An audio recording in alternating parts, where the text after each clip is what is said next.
Ibu Linda tadi bahwa di sini hampir nyaris 100% itu sebagai kaum Nasrani. Nah, ini untuk memberi jawaban bahwa awal-awalnya tuh gimana toh. Nah, ini Pak Lik saya ini lebih tahu. Iya, gimana Pak Darmo dulunya ceritanya kok bisa perlahan-lahan dari masyarakat yang dulunya beragama Muslim, kok sekarang kok sudah sampai hampir 100% beragama Kristen, orang percaya pada Yesus sebagai Tuhan dan Juru Selamatnya. Itu ceritanya dulunya gimana Pak?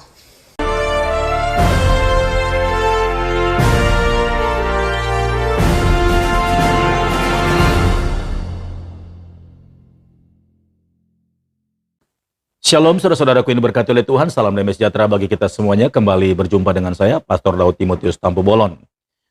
Dan kali ini Pastor Daud ingin mengajak saudara-saudara untuk menyaksikan satu buah video, di mana video ini adalah kesaksian dari satu keluarga yang menceritakan bagaimana riwayatnya bahwa satu kampung di mana keluarga ini tinggal semuanya adalah agama Kristen.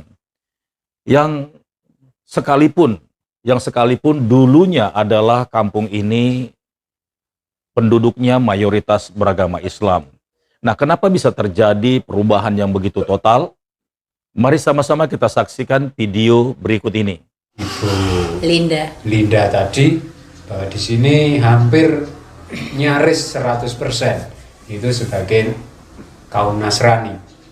Nah, ini untuk memberi jawaban bahwa awal-awalnya tuh gimana toh. Nah, ini Pak Lik saya ini lebih tahu. Iya, gimana Pak Darmo dulunya ceritanya kok bisa perlahan-lahan dari masyarakat yang dulunya beragama Muslim, kok sekarang kok sudah sampai hampir 100% beragama Kristen, orang percaya pada Yesus sebagai Tuhan dan Juru Selamatnya. Itu ceritanya dulunya gimana Pak? Dulunya begini, waktu dulu sesudah ada G30 SPKI. Oh, tahun 66. 66 ya? Ya. Tuh. Terus semua itu rakyat Indonesia diharuskan beragama. Ya. Yang tertentu dilindungi oleh negara. Oh ya. Itu sejarah pertama. Terus bapaknya, Pak Lurahnya sini, itu masyarakat khususnya aku yang sini disuruh memilih agama Kristen oleh karena yang mudah dijalani dan tepat pada sasaran. Mudah dijalani dan tepat sasaran ya. Itu poinnya di situ. Lah, nyampe sekarang itu mulai dari ada Kristen, ada Nasrani itu mulai dari tahun 66. Oh, jadi prosesnya tidak secara signifikan berubah cuma dalam beberapa tahun ya Pak, tetapi membutuhkan proses dari 12 itu sampai akhirnya masyarakat seluruhnya memilih untuk menjadi pengikut Yesus, begitu ya Pak ya. Oh, luar biasa. Termasuk juga saya itu juga ikut cari masa, kasarnya kan gitu, cari masa supaya ini ada agama ini maunya begini, menginjili ya, Bapak juga menginjili berarti ya. Menginjili. Okay. Oleh karena saya umurnya itu sudah 76 tahun. Sekarang, Pak. Sekarang. Jadi sejarah yang betul gitu. Iya. Lah yang ngasuh agama. Jadi yang bimbing pertama itu siapa, Pak? Pak Wakijan Bendosari. Oh, dari Bendosari. Dari Bendosari. Bendosari itu wilayah Saliputih juga. Oh, iya Salatiga ya. Iya Salatiga. Iya. Ayo gitu. Itu sejarah yang ada, yang saya ketahui. Nah, sampai sekarang itu ponak saya itu yang ikut serta membangun dan mengembangkan agamanya Kristen itu di sini ya. Selain itu Pak RT, malah kebetulan ini bapaknya ketua majelis. Oh, begitu ya. Jadi saya datang tepat sasaran ini karena saya datang kok berhadapan langsung dengan Pak RT, terus kemudian saya bertemu juga dengan pamannya yang ternyata tahu benar sejarahnya bagaimana proses awal masyarakat di sini mulai percaya Yesus ya. Jadi dulu memang penduduk di sini tidak beragama ya, atau beragama Muslim. Ya, beragama betul. Muslim ya, Betul. atau tidak beragama. Ya, Muslim. beragama Muslim tapi ya Muslim sama tapi dengan yang dikatakan dulu hanya KTP itu. begitu. Jadi Muslim seluruhnya, tapi mereka tidak mendalami seperti Enggak. Muslim harusnya gitu ya. Kemudian setelah tahun 66 dengan adanya G30 SPK di itu, situ. disitulah ada yang menginjili pertama kali ya, memperkenalkan Tuhan Yesus. Nah, saya mau nanya sama Pak Darmo, kenapa Pak Darmo memilih Yesus? Oleh karena bagi saya itu yang patut saya sembah itu hanya Gusti Yesus. Sampai saya sekeluarga, sampai cucu saya, buyut saya itu semua Kristen. Kalau ada yang Islam saya nggak boleh itu.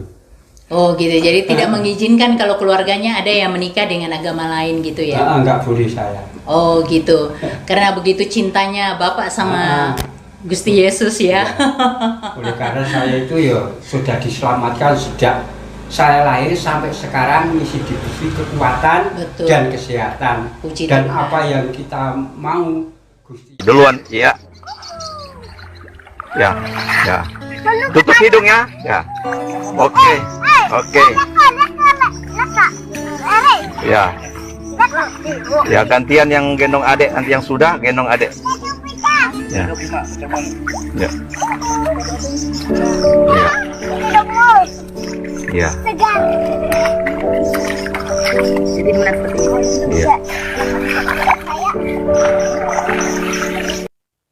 Ya, memang sulit untuk dipercaya, tetapi bagi Tuhan tidak ada yang mustahil.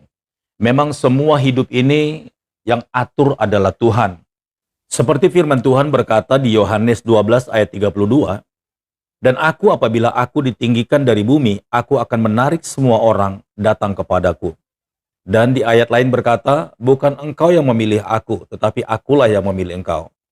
Nah, lewat firman Tuhan ini, bahkan kalau kita hubungkan dengan cerita atau kesaksian daripada Bapak yang sudah kita dengarkan barusan, maka mengertilah kita bahwa sebenarnya semua yang terjadi di dalam dunia ini, termasuk orang-orang yang datang kepada Tuhan, itu bukan karena jerih dan lelah manusia.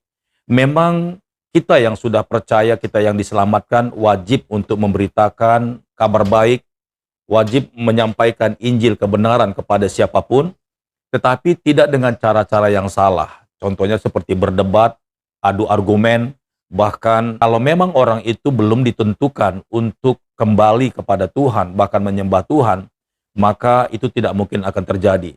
Tetapi lewat kesaksian hidup yang kita lakukan setiap hari, ketika kita taat kepada perintah-perintah Tuhan, setia kepada Tuhan, tidak melakukan yang cemar, tidak melakukan yang jahat, dan kita meneladani semua teladan yang sudah dibuktikan oleh Tuhan Yesus, dan kita hidup seperti Yesus hidup, maka orang-orang lain perlahan-lahan akan melihat bahwa hidup kita ini berbeda dengan hidup orang-orang pada umumnya. Dan ketika mereka rindu untuk berjalan dan menikmati hidup seperti apa yang kita lakukan dan kita alami, maka pada saat itulah Tuhan bekerja di dalam hati mereka. Jadi pertobatan atau orang-orang menerima Yesus sebagai Tuhan dan Juru Selamat itu semuanya adalah waktunya Tuhan.